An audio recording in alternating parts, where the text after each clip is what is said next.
Nice. It looks good. Not used to professionals.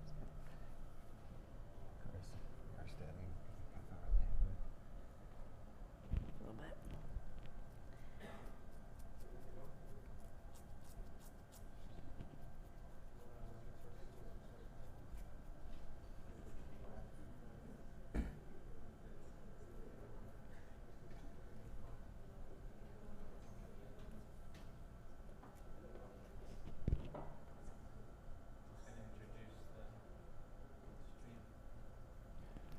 I can. Whenever it's live, should I just start, or is it? Okay.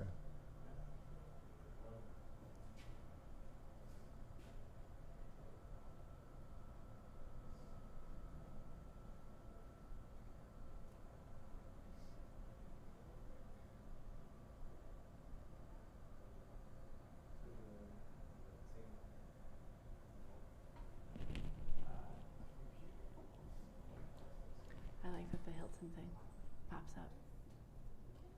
What? So we're close to a hotel, and so their Wi-Fi.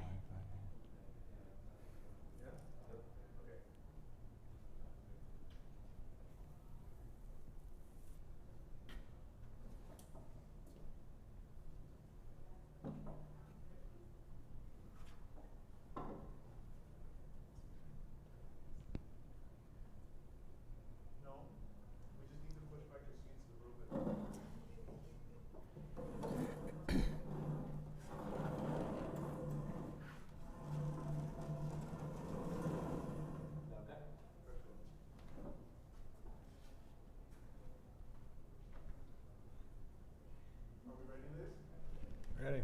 We're great. Yep. Say one.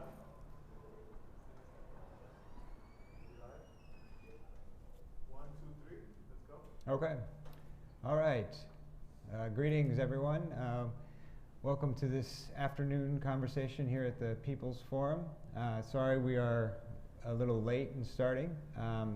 My name is Adam Barnes. I'm with the Cairo Center, and we are joined here today by Reverend Liz Theoharis and Zikode for what will likely be a very interesting conversation. So thank you all that are tuning in through the live stream.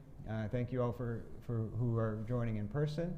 A big thank you to the People's Forum, which has graciously allowed us to hold this conversation here at their beautiful new space that is going to be a really important place for movements in this country. So a lot of thanks to them.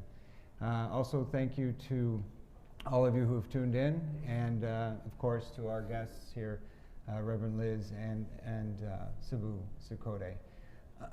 So the plan for our conversation was just to introduce our speakers briefly, and then I was hoping we could just have kind of a conversation. We're very lucky to have these two leaders here. Both are involved in movements of the poor. Liz in the United States with the Poor People's Campaign, and Sabu is in South Africa with a movement called the Shack Dwellers, Abahali Mas Majangalo. So I realize there are a lot of people from our network that might be tuning in that may, or others that may just not know a lot about the Shack Dwellers movement. So I thought before we got into our kind of questions and answers and conversation with the Sabu, you might be able to just tell us a little bit about what the Shack Dwellers movement is and how it started, and kind of in particular, if you would say a little bit about the current conditions that you're all experiencing in South Africa. Thank you, Comrade Adams, and thank you to everyone who's listening, everyone that are here to sort of join us in this important conversation. Of course, I wish to express my sincere gratitude also to the Cairo Center. We've come a long way with the center. We've journeyed one another through a number of times. And we are also pleased, to be accommodated here by the People's Forum. And we are hoping this conversation would really help folks out there who are looking for the opportunities in trying to make difference in their communities. Well, as Comrade Adam said, I come from South Africa. I come from one of the largest social movements who have emerged in the post-apartheid South Africa, the Shack Dwellers movement. It's called Abahlali Basemjondolo, meaning the residents of the shacks. Well, the Abahlali Basemjondolo is one of the movement that was founded out of protests back in 2005. Like many social movements, it was founded through the road blockades. You know, folks were, tired of promises that were made, promises that were broken. You know, the land question was put, profit was put before the land which people wanted at that point in time. So Abahlali was founded to fight for, protect, promote, and advance the interests and the dignity of the shack dwellers and the impoverished in South Africa.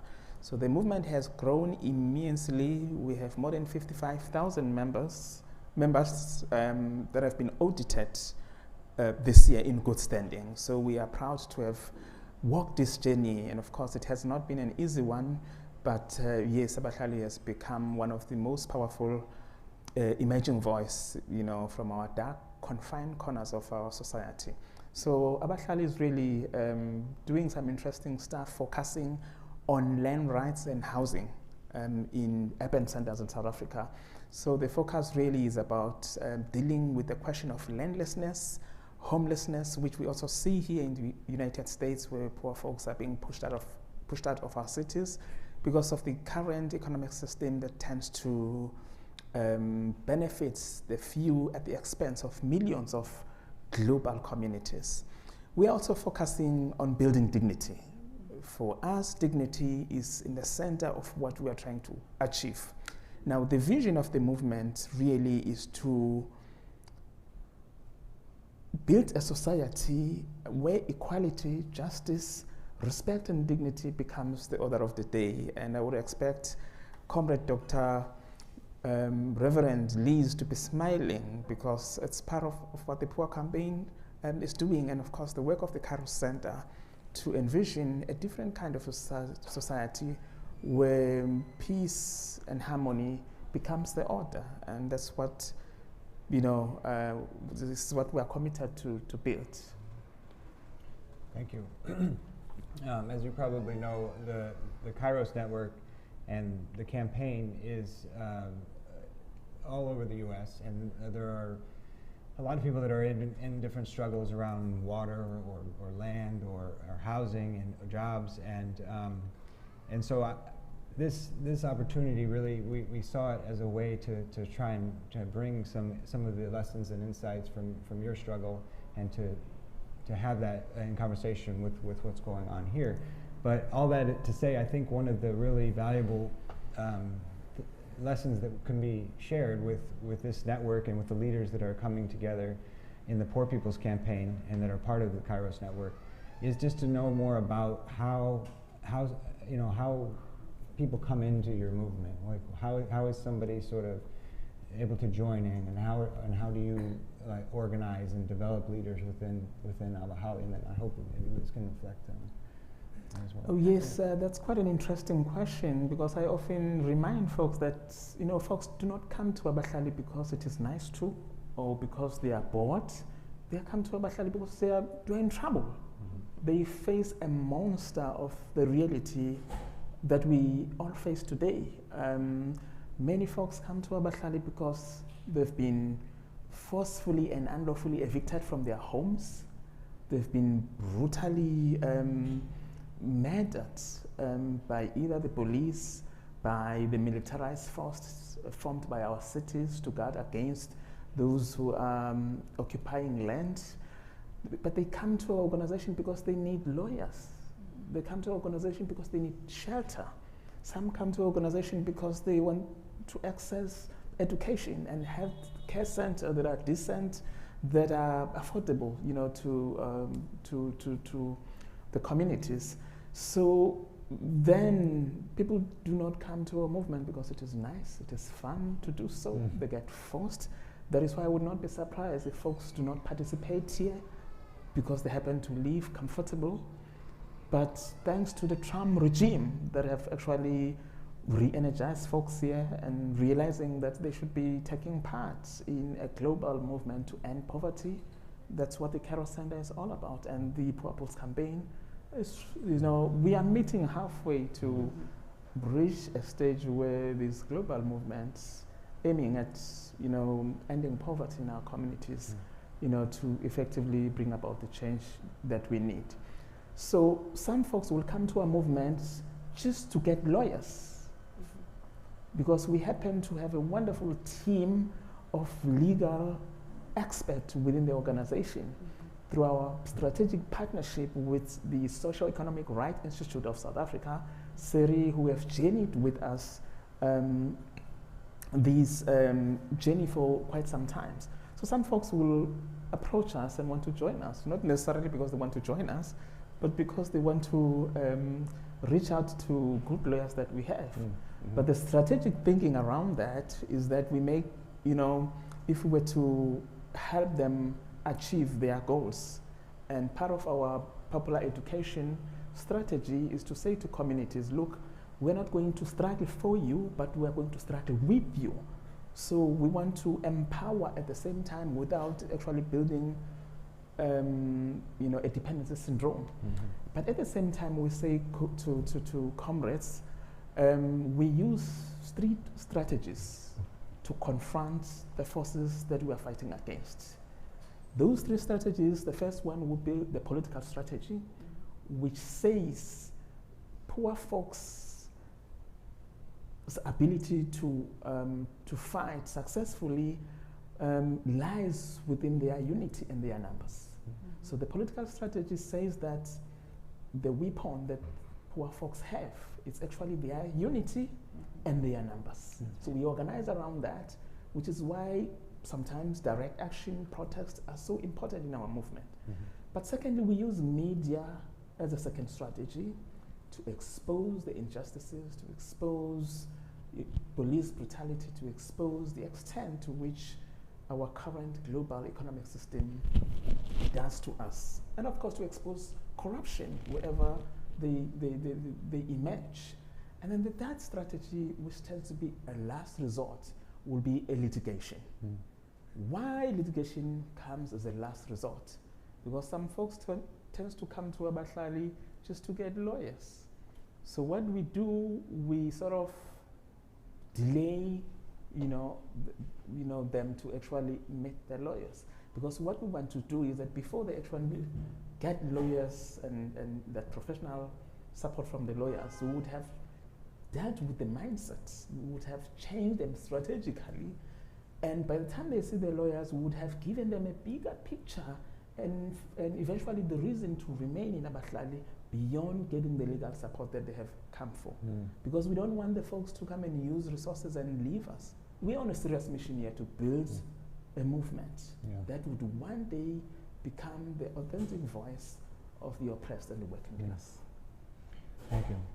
This sounds a lot like some of the early work that you were a part of in Philadelphia. Maybe you could just reflect a little bit about some of the connections that you see. Yeah, so I mean, it's great to have a chance to be in dialogue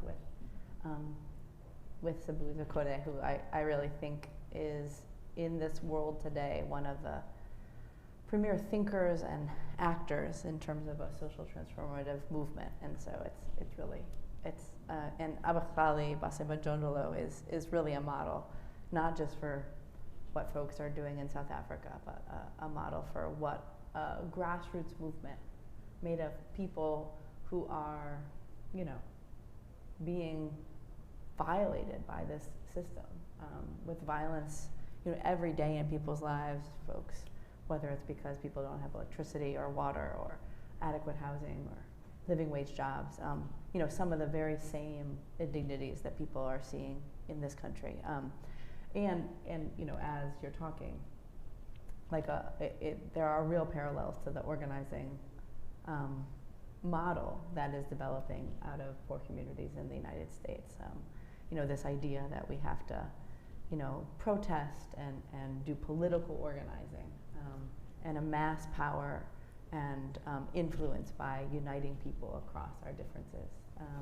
The idea that we have to use the media to both get the reality of what's going on out there and also the reality that poor people and other folks are fighting back and building a society that looks different, and then to have this kind of question of political education and leadership development, so that it's not just for a minute people are in and until they get a house for a minute, that then the same conditions that caused that kind of homelessness in the first place are but that we're kind of dedicated to something bigger. And so, I come out of the National Union of the Homeless and the Welfare Rights Union that was organizing nationally, and was a part of the Kensington Welfare Rights Union for many years out of Philadelphia. And we would build these tent cities, we would do housing takeovers, and we always said, and this is still true today, that poor folks have to fight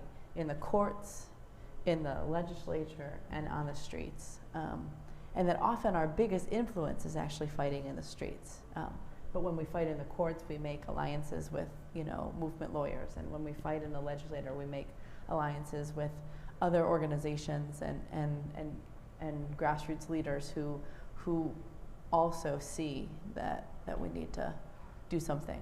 And then when we're in the streets, that's where we're most powerful, showing how life today doesn't have to be this way, but that in fact, the conditions of raw sewage in Lowndes County, Alabama, or massive homelessness in Grays Harbor, Washington, or the 62 million people who work jobs at less than a living wage in this country, that those conditions, but then also a program that has a solution to those conditions is possible. And so, that's what the Poor People's Campaign, a national call for moral revival, is trying to do. And I think we, in that campaign, know that we have a lot to learn from folks, brothers and sisters, who are organizing in the informal settlements and shacks of Durban and Johannesburg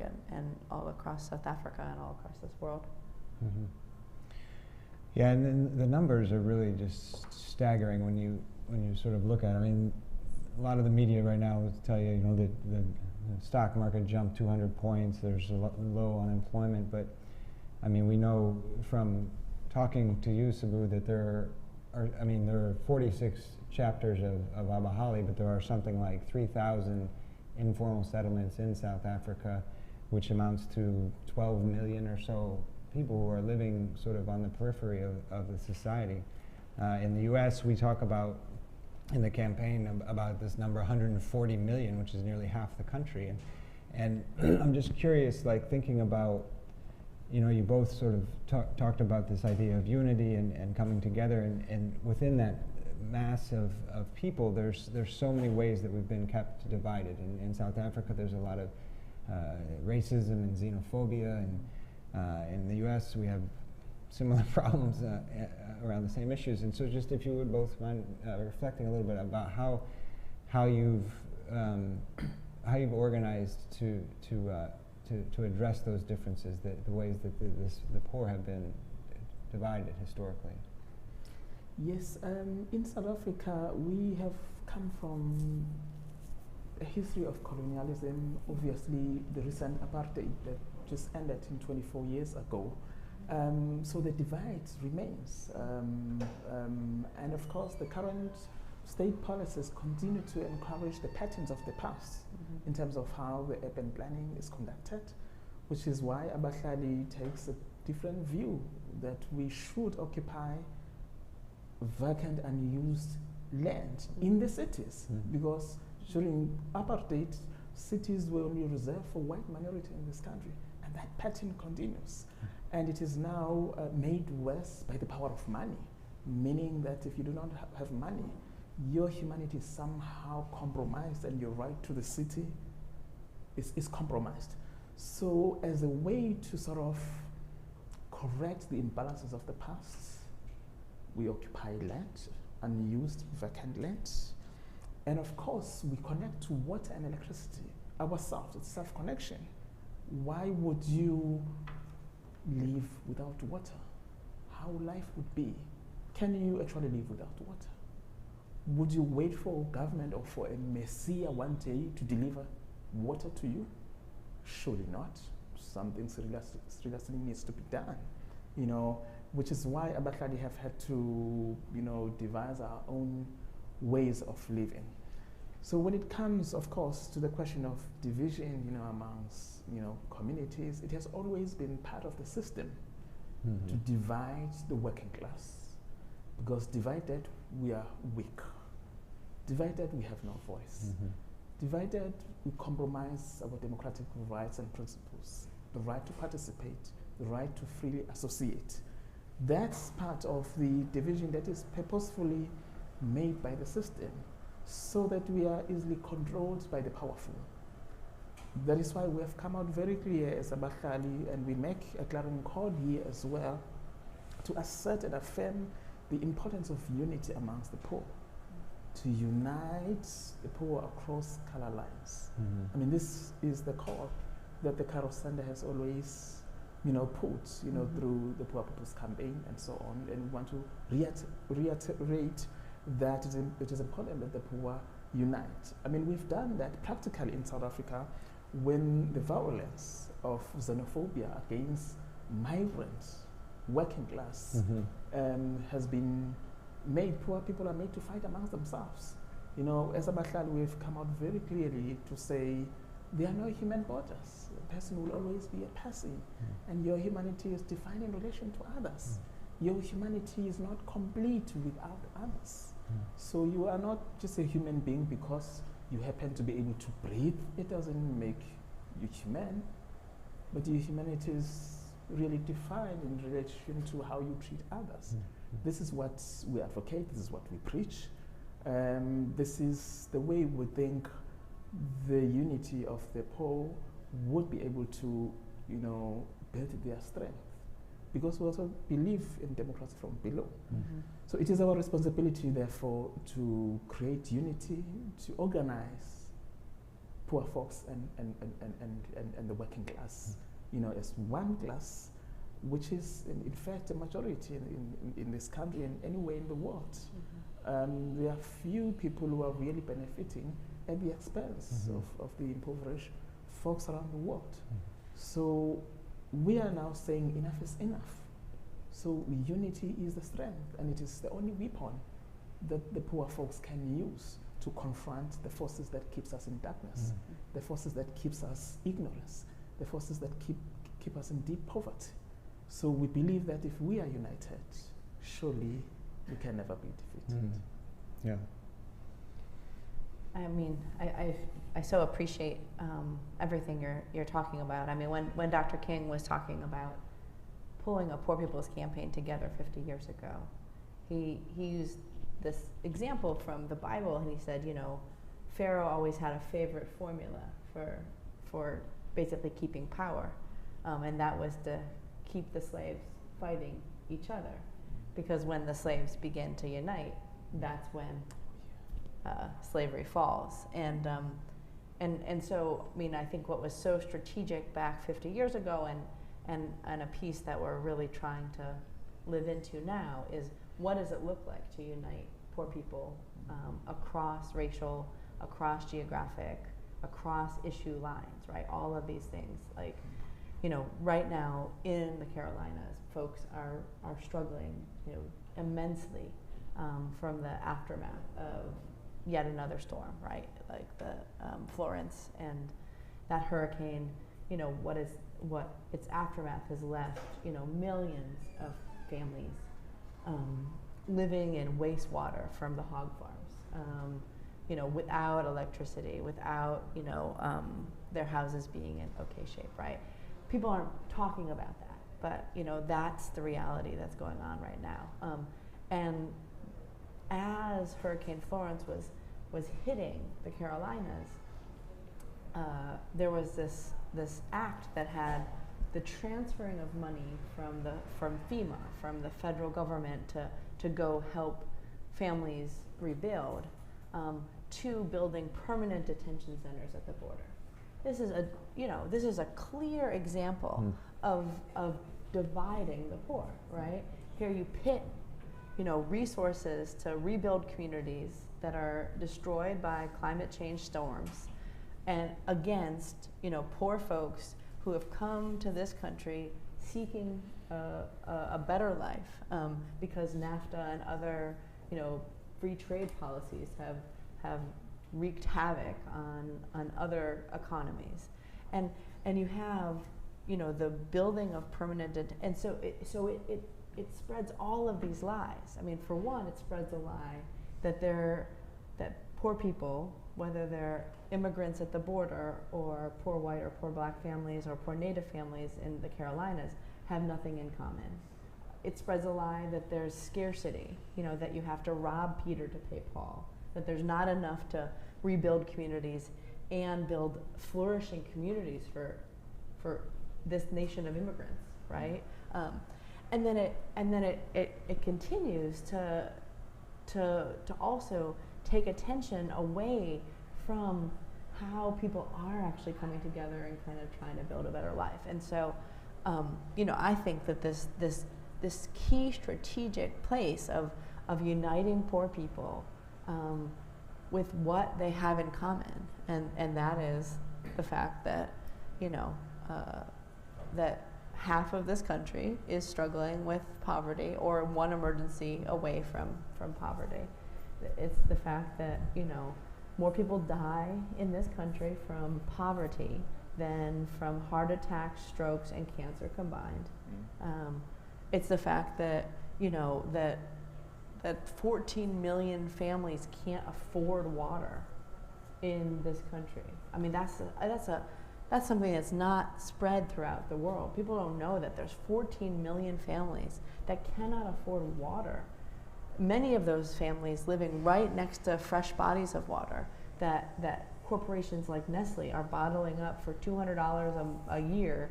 They can bottle up trillions of dollars worth of water, and then you got hundreds of thousands of families, millions of families, being cut off of water. And so what does it look like to unite people? And I mean, what we've seen in this campaign and gotten great inspiration from the way that Afzali has gone in and united people from different ethnic, racial backgrounds, have united people from different countries, have united people from different religious backgrounds. I mean, as we've been organizing this Poor People's Campaign, a national call for moral revival, we've been invited into communities where people of all races are being impacted by the problem.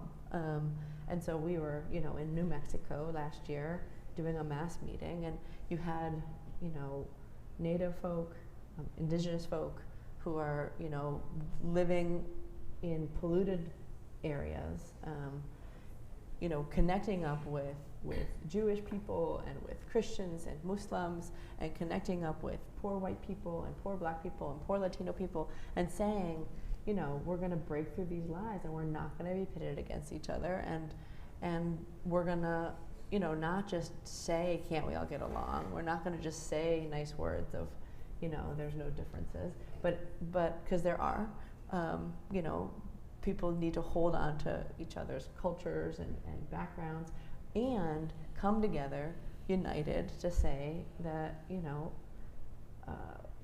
too many people are being hurt, too many people are being evicted, too many and the thing is that story isn't told. Mm-hmm. We were in Kentucky with the Poor People's Campaign in Harlan County, Kentucky, and in that meeting where people were planning this Poor People's Campaign, you had folks from Louisville and Frankfurt and some of the bigger cities of Kentucky, and you had people from the mountains of Appalachia, all saying, what does it look like for us to come together? Mm. And one of the things that I think was really powerful for me when I was there was often what the media in this country will focus on is the places where there's difference. And so, in Kentucky, not so long ago, there had been a gathering of the Ku Klux Klan and some of these white supremacist organizations.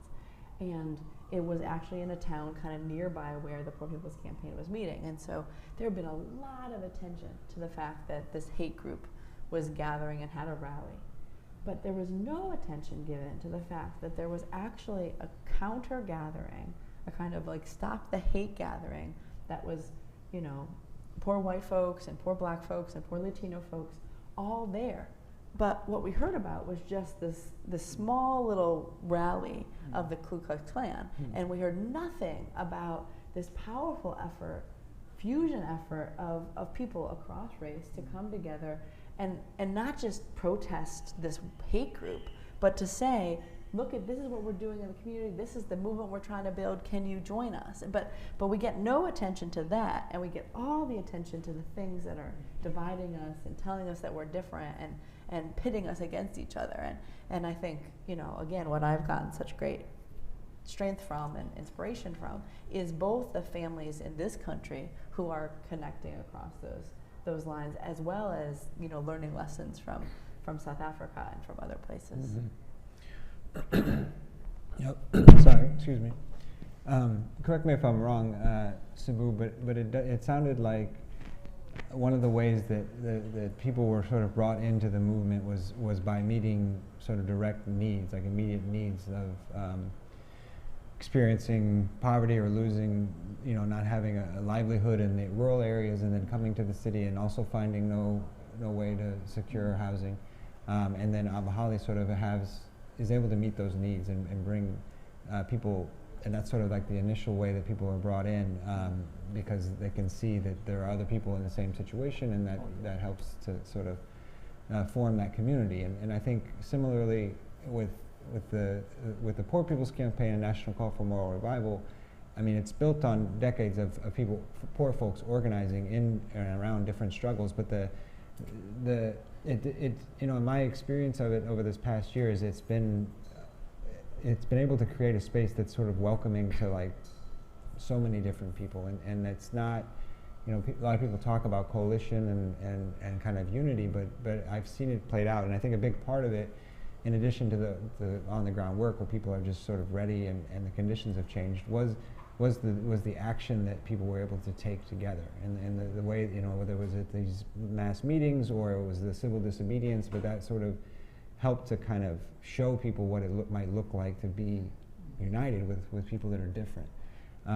At the same time, I wonder if you could just, you know, share with each other your thoughts around how you can kind of take that initial, you know, energy and interest in sort of building something and then take it to the next level. So sort of the leadership development, and how, like, what are some specific ways that you've found effective, Sabu and Liz, to kind of build on that momentum and that unity to develop the kind of leaders that will sustain and sort of, you know, build a broader movement? Yes, building leadership has not been easy, but of course, good leaders would actually make sure that they have been able to build a second layer of leadership. I think the good leader would really be able to, is a leader that is able to produce other leaders while they are still in leadership, so that by the time you shift, you move, then the strategy goes on. So part of the strategy in terms of leadership building has been to know our constituencies, you know, understand your community, understand different age groups, you know, within the organization. That is why we have had to build a youth league, for instance, to provide a unique special space for young people, to build leadership, because young leaders have to be leaders now, but for the future. So we have an Abahlali Youth League, which is really a space that is meant to empower young people, but also build leadership within. And at the same time, we also have a Women's League, which is now a space for women to build and empower not just women cadres, but women in leadership. Now, the two wings are actually the wings whose purpose is to support the movement. These are not organizations on their own, but they are there to support the movement. And it's clear And of course, they will do amazing things to show that they are there to support the movement, which is quite interesting. So, as much as we have strategy as a movement, but by providing that space, a lot of intelligence and creativity gets generated. You know, I've mentioned a few days ago with other folks that amongst the Women's League, an amazing Abahlali Women's Choral Society was born. This initiative was brought up by women themselves. Nobody instructed or told them what to do. The use of culture within that, you know, folks becomes creative, especially when they tend to love things that they are, you know, engaged with. But apart from the Women's and Youth League, Abahlali has, you know, have a clear program, you know, a calendar year with set of different activities. Some of them are big national events. For instance, when the country celebrates Freedom Day, we said, hold on, what the freedom looks like without land, without decent housing, without, you know, decent education, without, you know, decent healthcare, you know, facilities. And we begin to critique that. And then we will host what we call On Freedom Day, you know, as a way to send a message that it is not yet uhuru, it is not yet freedom until everyone is free. But what becomes strategic and important about that particular event, the On Freedom Day, is not just an event on that particular day, but it's a process leading to the events. We would have a series of serious discussions in different branches, different communities. To us, ordinary men and women, and young people on the street, do they feel free? How do they understand? What do they know about freedom? How do they see freedom? You know, because on the one hand, the states and the business people will sort of mobilize people to stadiums because people will be given free t-shirt, free plates of food on the day, and then people are deceived that they are free. In fact, they are lectured that they are free. So we take seriously the lies that tends to characterize, you know, our state and the system. So, which is why organizing is so important. But also in terms of building leadership, popular education plays an important role. I mean, we acknowledge that struggle is a school. It doesn't have to be a formal space.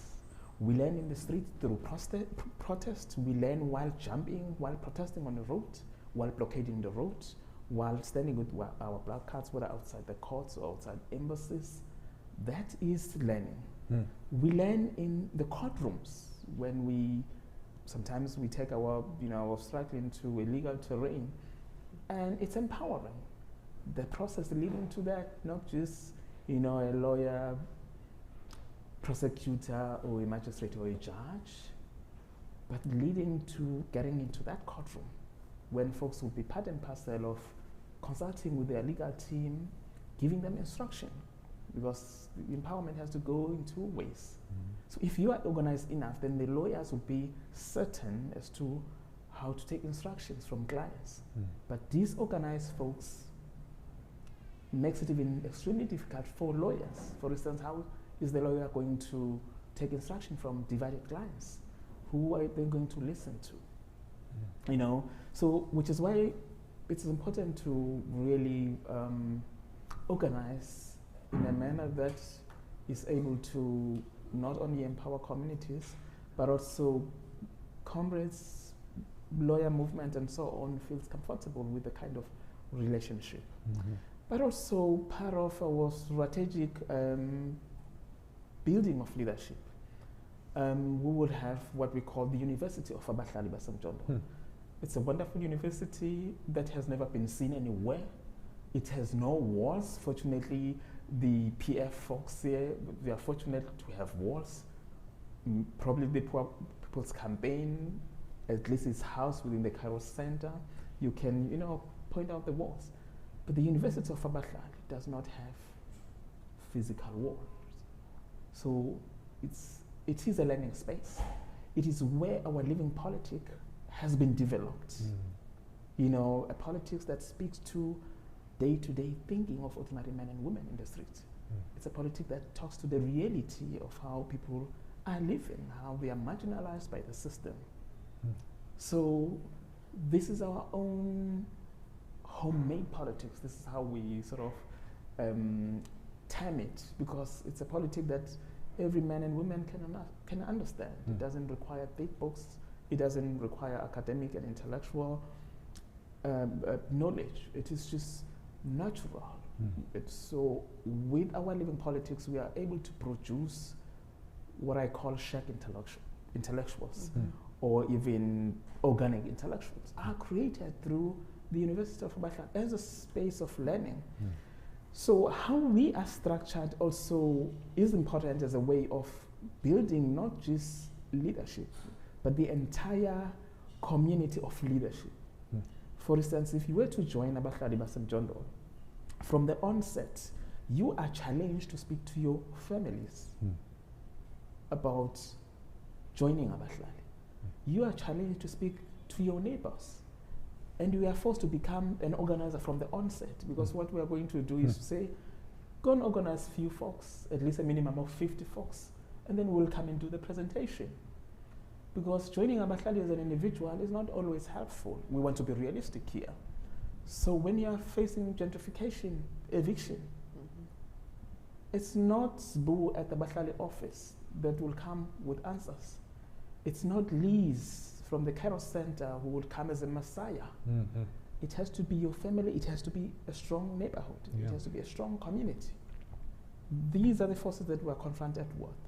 So folks learn that from the beginning. So you have a task, therefore, to organize at least 50 members for us to come and do the presentation. And then in that presentation, which tends to be a political and civil education, we educate folks whether they would be joining later or not. But that's the beginning of building a conscious society. We will explain, briefly what we are for, what we stand for, and what we are against. And then we will leave folks to decide collectively, because we want them to join Abahla as a block. We want to sort of discourage individualism over collectivism from the onset. So after the presentation, we'll leave them. We'll say, if you feel like this is a train that you can get in, do so collectively. So folks will give us a call and say, we want to join. We said, now we can talk. So the next time we go there, again, it's political and civic education. After that, then there's a third step where we launch an Abahla branch. What does that mean, launching a branch? It is an officially marriage of the movement to that particular community. It is a commitment. That's where we commit ourselves as Abahla leadership, that we're going to work with community X or with community B. And the community has a responsibility also. But what we do also on that particular day when we launch a branch, it almost sounds like a ceremony, or is it? Yeah, it's kind of a ceremonial, and in that there will be cultural, dance, music, and so on. But again, the local community will elect its leadership from below, and we facilitate as observers to make sure that democracy does take place. Once that branch council gets elected, then they take an oath. Duty to God, duty to my country. These are complex issues. Somehow one is to connect one's God one way or the other. That's key, because the struggle can be exhausting. It can be dangerous. It can be frustrating. So somehow you need strength from somewhere. So once the oath is taken by the leadership, that's a commitment. I will do my best to do my duty to God and to my country. At least that promise, and you build passion, for people to have love for their society, so that they take greater responsibility. Once the oath has been, taken by the leadership, then the fourth step towards building leadership is obviously to undergo what we call as an induction workshop, where now only the leaders that have been elected are trained through what ubuhlali is, ubuhlali as a philosophy, How does Abahlali differ from other progressive formations? How does Abahlali differ from NGO behavior, faith-based organization, or CBOs, community-based organization, or NPO for non-profits? How do we differ from trade unions and political parties? You know, folks must be clear with what they are joining. And Abahlali is not just a social movement, we are a political social movement. And why is it so? Because we believe that the challenges that we are facing are not God-made. Yes. This is as a result of our policymakers and the authorities that we elect to power. So in order to deal with them, they need political interventions, which is why we sort of take the political form very seriously, because this is an acknowledgement that it is not supposed to be there, to be like this. We were created in the image of God and we ought to be equal, and this is not happening. Who's responsible for that? Is it God? No. It's people that we elect to power, policymakers and so on. And of course, you know, a lot gets happen in building, you know, leaders. But the two last more in terms of how we build leaders. We will hold camps. These are not games, you know, to hold a meeting from 6 p.m. to 6 a.m. Whole night. This is how folks in Abahlali can be committed. The whole night having to discuss, define, analyze our lives. It is an opportunity for different folks from different communities also to share ideas, experiences, and to build solidarity between and within different communities.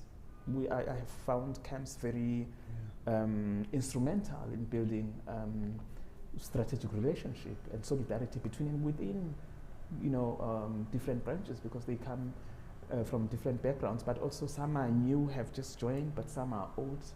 You know, those that are new are still trying to figure out how to go about. It's not the leaders who are giving answers. Folks who have been in the game for quite a while, they will tell, no, this is how we've dealt with that problem. So it's quite interesting. But because night becomes long and difficult, there will be ways in which we keep, you know, cadres, militants alive. Music's, you know, through arts and culture. In between, you know, Abahlali sings a lot. I was in, you know,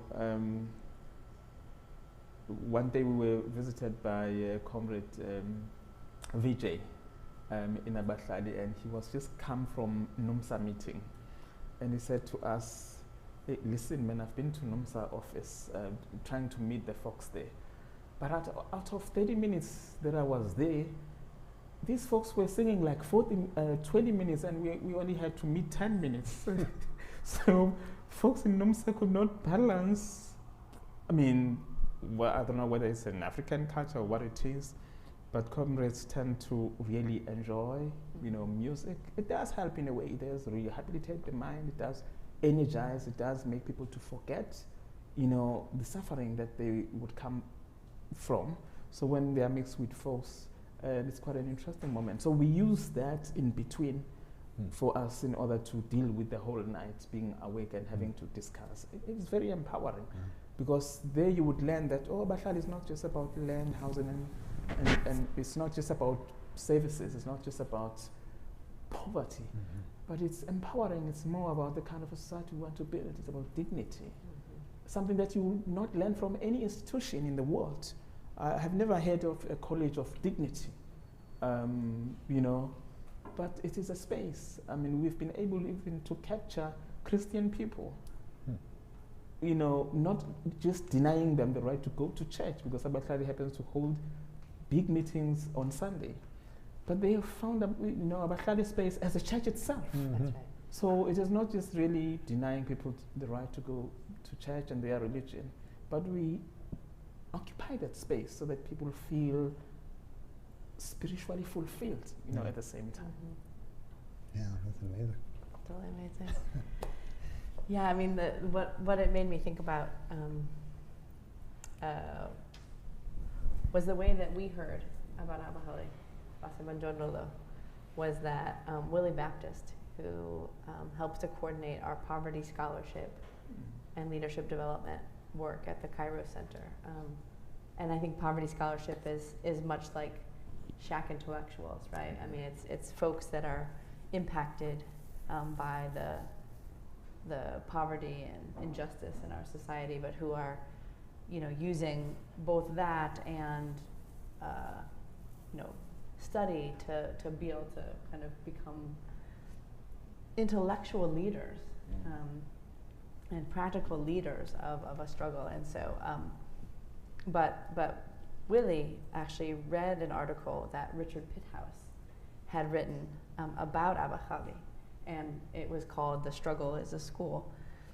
And I think that really impacted us because kind of in the work of the Homeless Union and of the welfare rights organizing and of using economic human rights and human rights framework to organize poor people in the spirit of the Poor People's Campaign for many years, we had actually come up with some very similar sayings and mottos and philosophies. And so, we see that we teach as we fight, and we learn as we lead, and we educate as we organize. And we see really that the struggle and the organizing work is, this immense place for folks to come forward. We often will talk about, in our society in the U.S. today, we've had a 50-year attack on poor people, where folks have categorized poor people to be lazy and crazy and stupid and at fault, not just for our own problems, but for the whole country's problems, right? And so, so to counteract this kind of attack, this moral, political, economic attack on the poor, by saying that poor people can lead, and not just lead ourselves, and not just think for ourselves, and not just act for ourselves, but actually help to lead the whole nation, the whole world, in terms of transforming it for everyone for the better. I think that those ideas are really in line with the kind of struggle as a school, and we also have seen how culture plays a role, religion, various religious traditions, play a role. In the Poor People's Campaign, a national call for moral revival, the 40 days of moral fusion direct action that we pulled off, this spring, what happened all across the country? There were 40 states that were a part of that and have coordinating committees made up of a really big diversity of people. And one of the things that really unites us all together is a set of songs and slogans and chants and posters that are things like "somebody's hurting our people and it's gone on for far too long and we won't be silent anymore." And communities, thousands of communities now across this country sing those songs. And we went down to the rich man's house and took back what he stole from me, took back our dignity, took back our humanity, and now, ain't no system gonna walk all over us.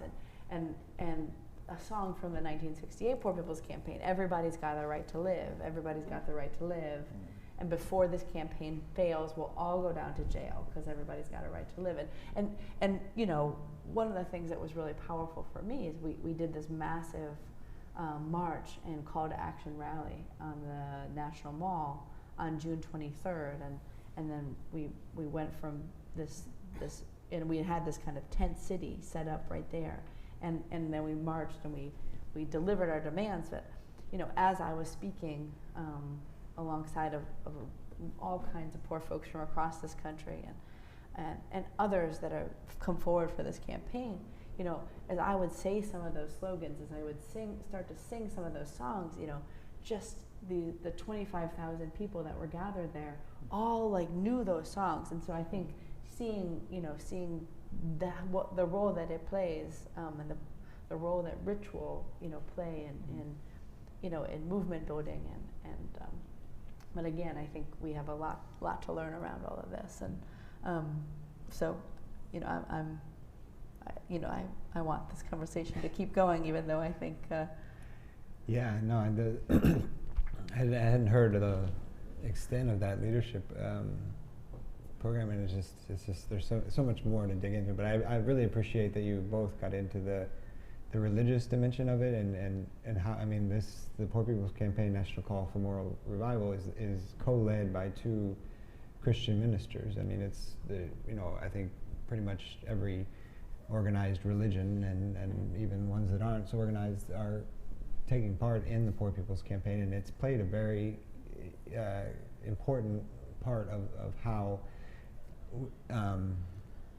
to get at that spiritual, that deeper, that strength that people need to kind of like face these incredible injustices that we're up against. I mean, what you said about this idea of dignity and this belief that God has created all of humankind in the image of God, and that we can claim that basic dignity. I mean, that's in a lot of religious texts, but somehow by being in struggle and having that revoked or having that violated by man-made or human-made systems, we're taking it out from the church, because sometimes it's locked in the church rooms, and it's nowhere used practically by communities. It becomes abstract. Yeah, that's right. That's what we do. Yeah, and you affirm that it's something that's real and to be fought for, because people's lives are being denied it now, right? Yeah. And so like one of my favorite passages in Deuteronomy is how you worship and honor God is how you treat each other, right? Absolutely. And that there isn't some abstract idea that you should go to church on Sunday and you should say this particular prayer or you should sing this particular song, and that's how you show that you're a good Christian. But in fact, it doesn't matter those practices. It doesn't matter those words. What matters is how you're relating to humanity. And if humanity is being, mistreated, then God is being mistreated. And so, and I think you see that, in the struggle for dignity that the shack dwellers, embody. And I think you see it in the struggle for humanity that poor folks, whether it's wherever they are in this country and world, when people assert our dignity and our humanity and yes, that like life is sacred because we're in the image of. In fact, in Abahlali, we claim the God of the poor, because we claim God, as ours, as being on our side. You don't wait to die before you can see God. You should do His or her ways, and show, while you survive. And why the religion is so important, because firstly we acknowledge that the struggle is going to be long and we may not get there. Now we got to build courage and determination and resistance. On the way, it becomes a source of our power to continue the fight. For me, that's worshiping. I always challenge religious folks within Abahlali to say, do not think protest is ungodly. No. It is, some people will think, oh, this is evil. You will expect a Christian or a church person to be a good boy or a good girl. No. When you pray, you do not say, God, help me be strong in this suffering. No, you say, God, please help me get out of suffering. That's right. That really speak, I always also talk about how kindness can be exploited, because suddenly you are a religious, person and you get taken, advantage of. So then we really want, comrades to say, it is our right, it is our God, especially when we're in deep trouble. We invite the God of the poor. The God that we know He's not biased. He would be in the aid of those who are suffering. Sometimes you really gain strength, out of that belief, because one way or the other, of course, there's one God, but there's a universal God, but also there's different ways in which one relate to that. So it's not just about Christianity, it's about all different forms of religion. It depends where your hope is. So, but we always encourage that we do not just have superpower. I mean, the monster we are facing is big, so it requires us to think deeply. Yeah, I mean that's That's a great way to. it is a very good way. I mean, just the vision and the promise of a different world. I mean, is being kind of revealed in the work and in some of the comments you made about that religious dimensions of it. But yes, I just want to thank you both for being here and hope that we can continue to learn from each other and to build together. Because it is going to be a long struggle. It looks like it's going to be. Who knows, you know? But so again, thank you both very much, and thank you all at the People's Forum for joining us. This live stream will be available online shortly after, and thank you all for viewing online, and we'll see you all soon. Thank you, Adam. Thank you. Thank you, comrades. Thank you.